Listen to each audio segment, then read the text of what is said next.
Hello Talk family, and welcome back to another episode of Talk the Talk. I'm your host, my name is Desh, and joining me today is Laurette Morgan. She is a broadcast and motoring journalist. Now this is few and far between for me, so what a pleasure to have Laurette in studio with me.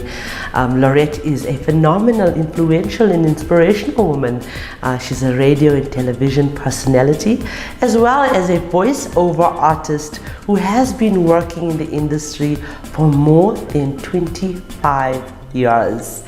Her very first TV job was as an anchor for CNW, which is the Christian network on Mnet, and most memorably, she was co-presenter of SABC's 3's motoring show Drive Time back in the 90s.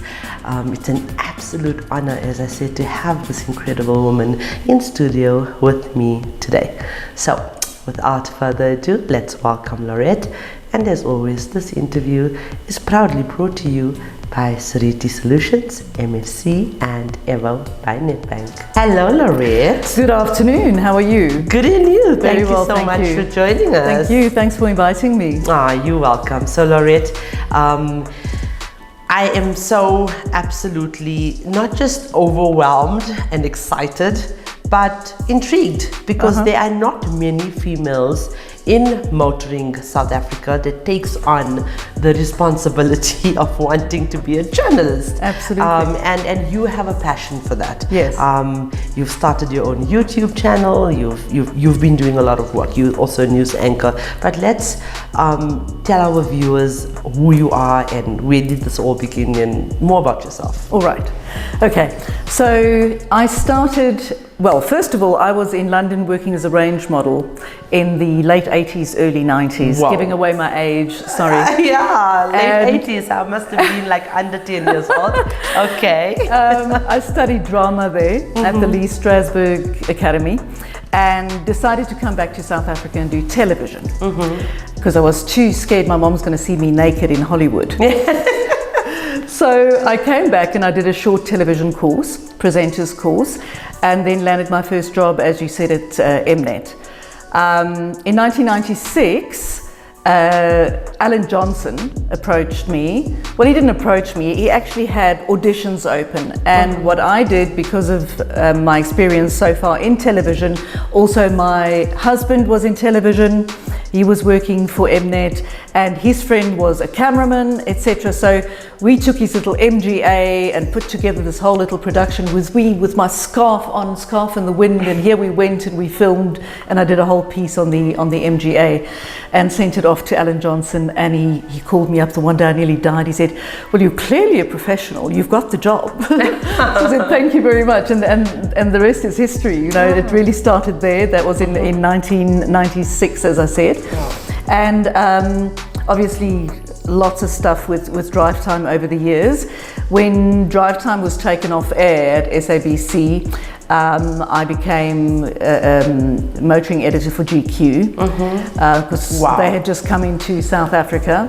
So I did that for a long time. I got to a crossroads though. At the same time, all these years, I had been doing radio news and television news. So I was doing Summit, I was doing 94.7 and I was doing quite well there, and Sam and Jeremy asked me to be their desk editor for The Rude Awakening. So I got to a point where my hours, and I was also a station voice for SABC2, which I still am to today, and I got to a point where I would be so tired in the afternoon by the time I had to go do shoots for, you know, the magazine and stuff like that. And you know how it works in the industry. They don't pay you a massive salary. They pay you per word that you write and whatever. Absolutely. And I had to make a choice. I had to choose between cars and news because of, and obviously I was getting a good salary at 94.7. So I chose that. And as much as I love news, it was something I regretted ever since. So always kept in touch with everybody in the car industry, etc. And about 7 years ago, I was working on Caxton radio with Paul Rotherham, and I said, I'm going to start a motoring program again, which I then did, Caxton Motoring. And they later closed, I moved to Ekurhuleni FM, where I have Drive Time with Laurette Morgan. It is on a Monday evening at 6 o'clock. Well, in the summer it's afternoon, in the winter it's evening. An hour-long show where I go through industry news. I have a segment called New Energy Savvy.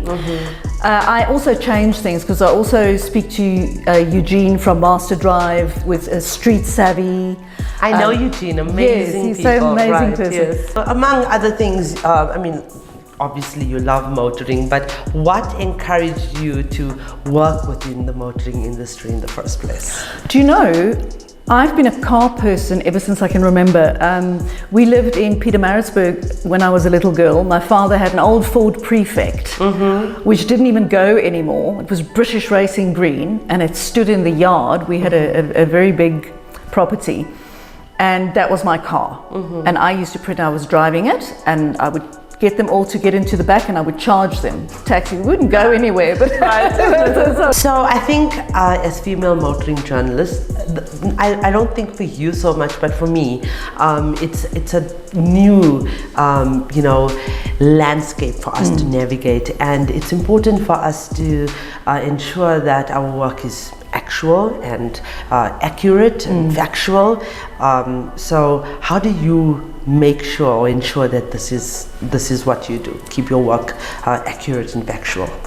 Well, obviously, check the facts to start with. You get the original information from the motoring manufacturers or whatever you're working on. But say you're talking about a new model that's come into the market, you get your press release. I find that a lot of motoring journalists, and I won't mention names, basically copy the press release and don't do any of their own research. But I think it's very important to talk to people in the business, to other people, to understand everything that you're actually reading, what it actually means. Absolutely. And then to go and check all the facts.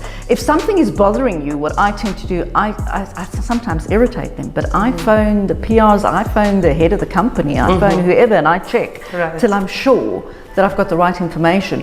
Because after all, we are informing the public, and they've got to be able to trust us. Absolutely. And what do you love most about being a female car influencer? You should be interviewing me, because I need someone to interview me, okay? I think so. Well, I'll do that. I'll do that soon.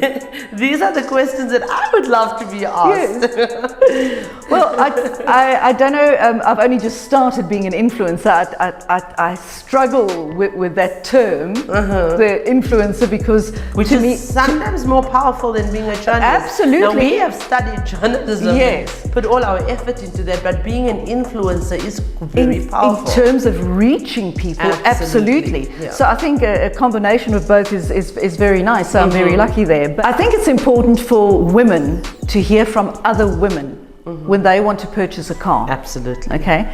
Men and women don't look at the same things when you buy a car at all. I find that when I drive a vehicle and I don't look at other reviews, so that I first do my review and I know what I find and what I'm looking at. And I will then sometimes go afterwards and read male reviews and emphasis on different things. There are little things, like for me, the mood lighting in a car is really important. Wow. I love it. I love it. I love the mood lighting. I love it. Those blues and the soft purple. And the purples and the whatever. Yes, I love it. And must have a vanity mirror. Some don't have vanity mirrors on both sides. There's certain things, like if there's too much tech is fantastic, but it must be kept simple. Some of the vehicles, especially the high-end vehicles, you need to read the manual before you can turn the radio on. And I like things pretty simple as well. It must just work and whatever. Yes, comfort's lovely and whatever, but then of course you talk about space. I think sometimes it's more important for a woman because you're doing the grocery shopping, etc. How much boot space you have, etc. Kids, bags, whatever bags. Yeah, so it's a bit of a different. And although I like racy cars, I don't race around. I think that was in my young days. And when you do it, it must be in a protected environment on a racetrack. So Desh, back to your question. I think what I enjoy the most about being a female influencer is to basically help women. I mean, none of us are the same. No two people are the same, not even women. Absolutely. And we all look for different things in a car. And I try and cover as much as I can in terms of a female perspective, helping, hopefully, just in a little bit, helping to make that decision. And it is such an important decision. Absolutely. Whether it's a pensioner, a student, or just a mommy or an executive, it is extremely daunting to go through the process. Your car is your best friend. You spend the most time in your car. Well, I do anyway. You do. and the thing is that you've got to buy the right car, and it's not a cheap item. Thank you, Laurette, and I hope that we can engage further. So do I. Our platforms are growing. We have, I think, currently we are the biggest motoring empowerment for women platform in the world. Fantastic. In the world. So we are definitely growing, and we'd like to engage more in terms of how we can empower more women nationally, maybe even globally. Yes. And talk about not just supercars, but like you, the car blondie. So ordinary please cars. Follow Laurette. Laurette, thank you so much for Thank joining you. us. Thanks for having me. You're welcome. So ladies, in light of this amazing interview, which is, like I said in the beginning, few and far between. I've never actually interviewed a journalist, a motoring journalist on my platform, and I'm very, very proud to say that Laurette will be joining us. I want to leave you with this quote: without passion, you don't have energy. Without energy, you have nothing. And I always say that effort is between you and you alone. No one can gift or give you effort. Ladies, the most important thing or things in life is time. Take time. Rome wasn't built overnight. Big accomplishments require persistence and consistency, as Laurette said, unwavering efforts over an extended period of time. It does not happen suddenly. Every activity and every process demands efficiency, knowledge, understanding, and intelligence, which cannot happen at breakneck speed, even though we want to believe that, in addition to consistent effort and time. If a task looks tedious and painful, have patience and persevere. By stopping, it won't finish or go more quickly. Instead, you'll start doing it consistently. How many jobs will you give up? Hence, if you approach your work with patience and composure, you will finally succeed. With a profound and inclusive experience, you will live a vibrant and a successful life, and you will create vibrant situations. And that quote is from my guru, Sadhguru. So with that, I would like to remind you that the question should never be who's going to let me, it should always be who's going to stop me.